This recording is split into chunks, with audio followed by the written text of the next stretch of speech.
கடலுக்குள்ளே மீன் அழுதால் மீன் கண்ணீர் வெளியே தெரியாதே.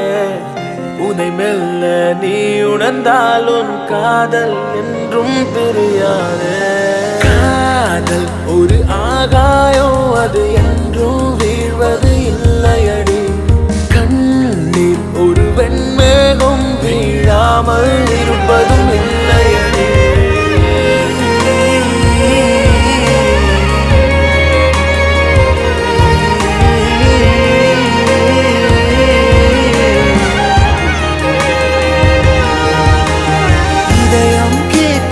காதலுக்கு வேறெதையும் கேட்டிட தெரியாது. அன்பை கேட்கும் காதலுக்கு சந்தேகம்